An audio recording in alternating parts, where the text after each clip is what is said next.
What's up nerds, Ryan here from Movie Nerds, and we are talking all things The Chilling Adventures of Sabrina.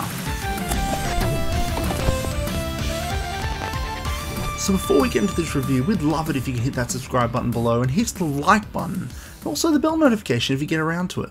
So, The Chilling Adventures of Sabrina. This is a reimagining of the 90s TV series Sabrina, and is also loosely based on the Archie's comic book. It's all about Sabrina Spellman and her dealing with being a half human and half witch. It's set just before her 16th birthday, and her about to deal with the fact that she is about to become a full-fledged witch, and possibly having to ditch off her friends and going to a new school that is all about learning witchcraft and all that kind of jazz. Coming into the show, I'd heard very much it was going to be connected to the Riverdale series that's also on Netflix, but after watching the show, it's actually not connected at all. A couple of characters have mentioned the city of Riverdale, but not so much any of the characters showing up at all in the show, so it's loosely connected to Riverdale, but there's no real connection to it, no character show up or anything like that, which is a little bit unfortunate because I feel like having these connections to the series could have done really well, like it has for the Arrow universe on the CW.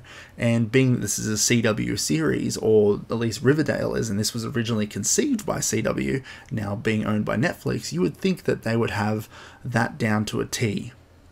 Sabrina has a very similar tone to, say, movies like Harry Potter or The Craft, but also is very similar to Buffy from the 90s, which is really awesome because I really loved Buffy when I was growing up, and this is almost like a new take on that series. I know it's not really connected in that kind of universe, but seeing monsters versus a girl with powers, it's definitely got that feel about it, which is really fun. This has to be one of the most beautifully shot series on Netflix. I've never seen anything like it. Riverdale kind of comes close with its kind of look and feel, but being that this is a mythical kind of show and a fantasy kind of show, the makers of this series have nailed the look and the styling of this thing. It looks unbelievable, and the set dressing and the characters and the costuming and the art style is absolutely unreal.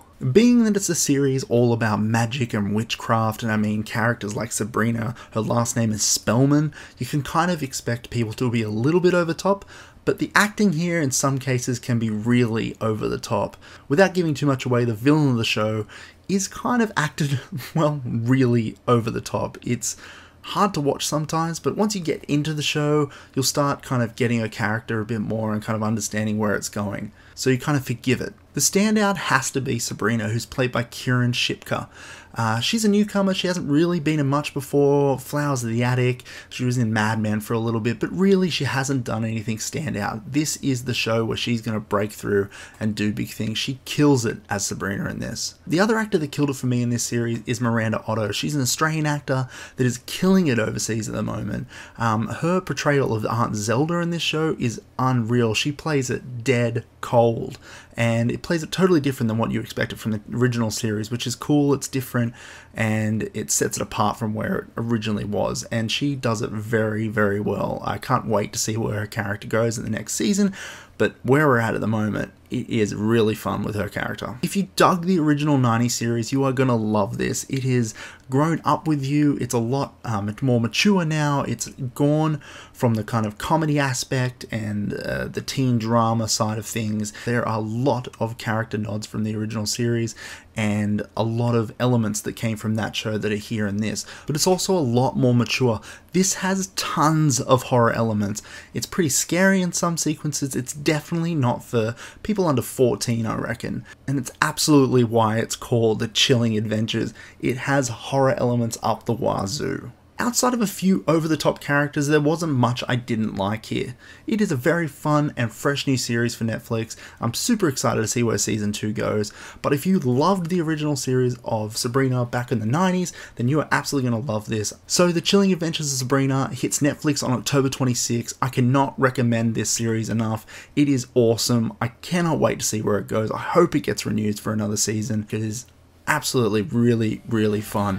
And until next time, I'll catch you nerds at the movies.